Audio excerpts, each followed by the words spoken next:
لو تناهيتم إلى سر الحياة وصنعتم كائنا حيا نرى.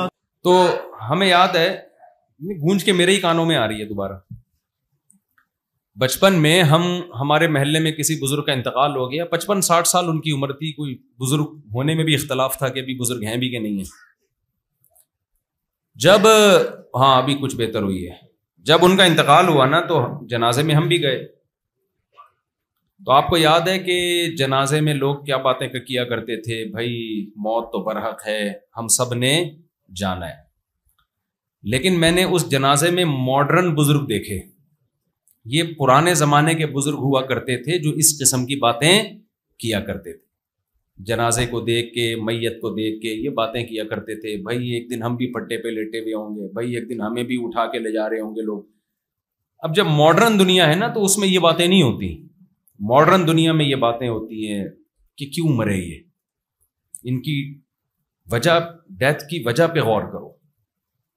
تو باتیں ہو رہی تھیں، کچھ لوگ کہہ رہے تھے اصل میں ڈالڈا والڈا آ گیا ہے آج کل، کوکنگ آئل صحیح نہیں ہے، غذائیں صحیح نہیں ہیں، اس لیے مرحوم جلدی چلے گئے. 55-60 سال میں تو نہیں جانا چاہیے تھا، تھوڑا 5-6 سال ابھی نکالنے چاہیے تھے.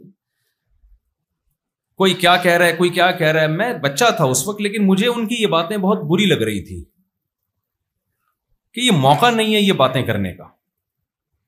جیسے ایک امام صاحب نے نکاح پڑھایا، میرے پاس ان کی کمپلین آئی. نکاح پڑھاتے ہوئے وہ شوہر سے کہہ رہے ہیں کہ بھائی ٹھیک ہے میں نے قبول کیا، وہ فلاں کو تمہارے نکاح میں دیا، لیکن ایک بات یاد رکھنا، طلاق دینا ہو تو شریعت کے مطابق دینا، اور 3 طلاقیں دینا حرام ہے، ناجائز ہے. تو پہلے یوں کرنا، پھر یوں کرنا، پھر ایسے کرنا، پھر اگر مجبوری ہو تو دے دینا، ورنہ نہیں دینا. مجھے اطلاع ملی، میں نے کہا یار مسئلہ تو ٹھیک بیان کر رہے ہیں لیکن یہ موقع نہیں ہے. نکاح کی مجلس میں طلاقوں کی باتیں کرنا شروع کر دیں تو عجیب سی بات ہو جائے گی نا. کیا خیال ہے؟ ہر صحیح بات ہر موقع کی نہیں ہوتی، کچھ موقع ہوتے ہیں ان پہ وہ موقع کی بات ہی اچھی لگتی ہے. خوشی کا موقع ہے، آپ طلاقوں کی باتیں کر رہے ہیں. ایک صاحب تھے، ہمارے بیانات بہت سنتے تھے، انہوں نے کہیں شادی کا پیغام بھیجا، بات طے ہو گئی تو خود ہی سے کہہ دیا کہ اگر حالات صحیح نہ ہوئے، میری بیوی سے نہ بنی تو میں دوسری بھی کر سکتا ہوں، میں دوسری بھی اگر پھڈے ہو گئے تو میں کیا کون سی پھر دوسری شادی بھی کروں گا. وہ لڑکی والوں نے رشتہ ہی توڑ دیا.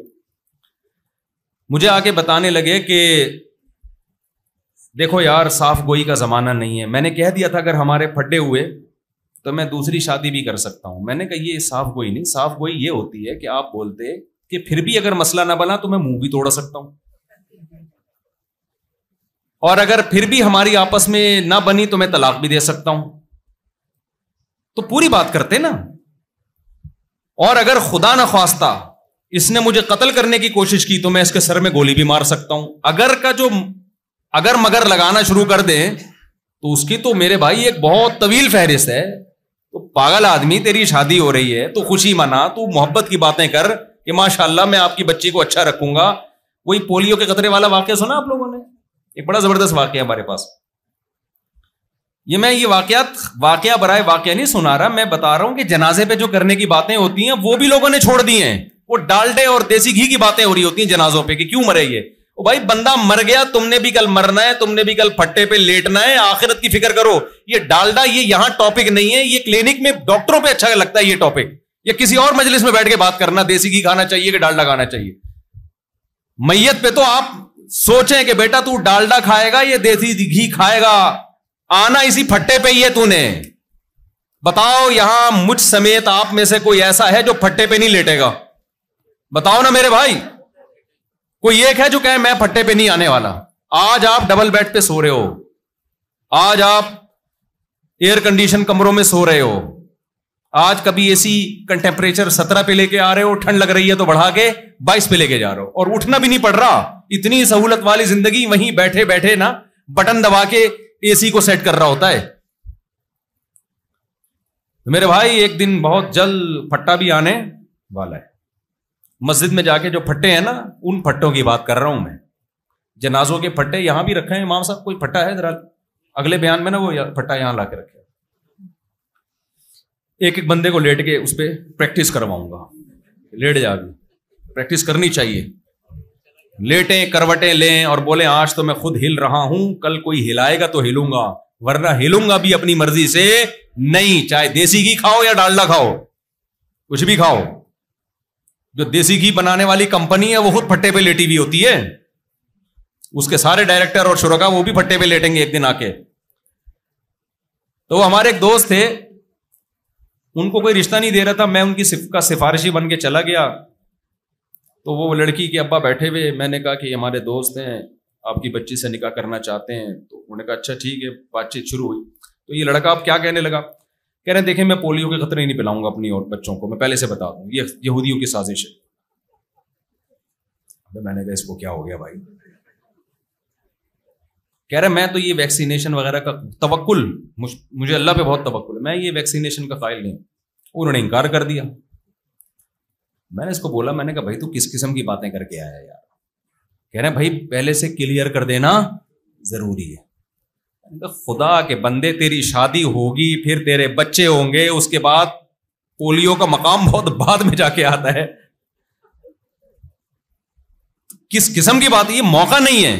بات بھی غلط ہے, پولیو کو یہودیوں کی سازش نہیں ہے, ہمارے یہاں ہر چیز یہودیوں کی سازش ہوتی ہے. دیکھو بار بار میں ایک بات دہراتا ہوں, بعض لوگ میری بات میں ریپیٹ کرتا ہوں بور ہو جاتے ہیں, لیکن وہ ریپیٹ کرنا لوگوں کا ذہن بنانے کے لیے ضروری ہے کہ جو جس کی فیلڈ ہے نا اس میں کبھی بھی ٹانگ نہ اڑاؤ. میں نے تجربوں سے یہ بات حاصل کی ہے, سمجھ رہے ہو. سب سے بڑا مسئلہ وہاں کھڑا ہوتا ہے کہ ہم جس چیز کے ایکسپرٹ نہیں ہوتے اس پہ خود رپورٹیں پیش کرنا شروع کر دیتے ہیں یا رپورٹیں پڑھنا شروع کر دیتے ہیں. یہاں بڑا مسئلہ کھڑا ہوتا ہے. پولیو کا یا کورونا کی ویکسینیشن یا پولیو کے قطرے, یہ خدا کی قسم لا الہ الا اللہ, یہ مفتیوں کی فیلڈ یا ڈاکٹروں کی فیلڈ, سوری علماء کی فیلڈ یا مولویوں کی فیلڈ ہی نہیں ہے, یہ ڈاکٹروں کی فیلڈ ہے. اس میں ڈاکٹر رپورٹ پیش کرے تو آپ اس کو سر ہلائیں. اگر کوئی عالم رپورٹ پیش کر رہا ہے, بے شک وہ ڈاکٹر سے سن کے ہی کر رہا ہے, اس میں غلطی کا بہت امکان ہے, کیونکہ ان رپورٹوں میں بے وقوف بنانا بہت آسان ہوتا ہے اس شخص کو جو اس فیلڈ کا ماہر نہیں ہے. میں نے بھی پولیو کے خلاف بہت بیانات کیے ہیں, اس کے بعد میں یہ بات کر رہا ہوں آپ کے سامنے کہ یہ یہودیوں کی اور فلانا. اور جب ہم نے ڈاکٹروں سے اٹھے بیٹھے ملے, انہوں نے ایک ایک اشکال کا ہمارے جواب دیا. اور بھائی کہ مفتی صاحب کوئی اور کام کرو خدا کے لیے, یہ آپ کی فیلڈ. اور ہمیں پتہ چلا ہم نے بہت بڑی مسٹیک کی ہے اس میں. کورونا میں بھی آپ دیکھ لو نا کتنا علماء کے فتوے, بعض علماء کے فتوے آ رہے ہیں یہ ہے سازش ہے. بھائی یہ ڈاکٹروں سے پوچھو یار, یہ علماء کی فیلڈ تھوڑی ہے. جب بعض علماء کہتے ہیں ہم نے ڈاکٹروں سے ہی پوچھ کے بتایا ہے. بھائی آپ نے اگر ڈاکٹروں سے کوئی رپورٹ لی ہے نا تو وہ ڈاکٹروں ہی کے سامنے پیش کرو, وہ بتائیں گے یہ رپورٹ ٹھیک ہے کہ یہ غلط ہے. ڈاکٹر کی بات کو سمجھ سکتا ہے, عالم ڈاکٹر کی بات کو نہیں سمجھ سکتا, اس کی فیلڈ نہیں ہے. اور یہی کام علم دین کے ساتھ بھی ہو رہا ہے. فتوا انجینئر اور ڈاکٹر دے رہے ہیں بیٹھ کے, پروفیسر لوگ دے رہے ہیں. دینی تحقیقی مقالے کون پیش کر رہا ہے؟ وہ آپ ڈاکٹروں سے, انجینئروں سے, پروفیسروں سے. لوگ کہتے ہیں نہیں جی بڑی زبردست ریسرچ ہے. اس ریسرچ کو سمجھنا کہ یہ صحیح بھی ہے کہ غلط ہے, یہ عام آدمی کا کام نہیں ہے. یہ اس فیلڈ کے ماہرین سمجھیں گے کہ یہ ریسرچ کے نام پہ منجن بیچا جا رہا ہے, یہ حقیقت میں یہ ریسرچ بھی ہے. تو میرے بھائی اللہ نے ہر چیز کے ماہرین کو پیدا کیا ہے, یہ قرآن کا حکم ہے. یا ایھا الذین آمنوا اطیعوا اللہ واطیعوا الرسول واولی الامر منکم. اولی الامر کا مطلب کیا ہے؟ جو بھی جس معاملے کے ایکسپرٹ ہیں ان سے اس معاملے میں رہنمائی لو. مجھ سے لوگ آ کے پوچھ رہے ہوتے ہیں میں کاروبار کرنا چاہتا ہوں, مشورہ دیں. میں کہتا ہوں میرے بھائی میں کاروبار میں یہ بتا سکتا ہوں کہ یہ جائز ہے یا ناجائز, یہ کاروبار کرنے کا ہے یا نہیں کرنے کا, یہ میرا ٹاپک اور میری فیلڈ نہیں ہے. اس میں مشورہ دوں گا, مروا دوں گا آپ کو میں. اگر میں اس میں ایکسپرٹ ہوتا تو میں اپنے پیسے تھوڑی تباہ کر کے بیٹھا ہوا ہوتا. میں نے تو ایسے تجربے ہیں ماشاءاللہ, ادھر پیسہ دیا اس نے ڈبو دیا, ادھر پیسہ دیا اس نے ڈبو دیا, پھر بھی شادیوں پہ شادیاں کرتا چلا جا رہا تھا. یہ اللہ کا فضل تھا. یہ اللہ نے میرے ساتھ اس لیے کیا کہ اگر میرا کاروبار بڑھتا نا پھر میں شادیاں کرتا. لوگ کہتے ہیں آپ پیسہ نوٹ چھاپ رہے ہیں نا اس لیے شادیاں کر رہے ہیں. تو اللہ میاں نے ایسا میرے ساتھ کام کیا کہ جدھر کاروبار میں پیسہ لگایا ڈوبا, اور شادیاں بھی اسپیڈ کے ساتھ اور بچے بھی اسپیڈ کے ساتھ. ہوا و حرص والا دل بدل دے میرا غفلت میں ڈوبا دل بدل دے،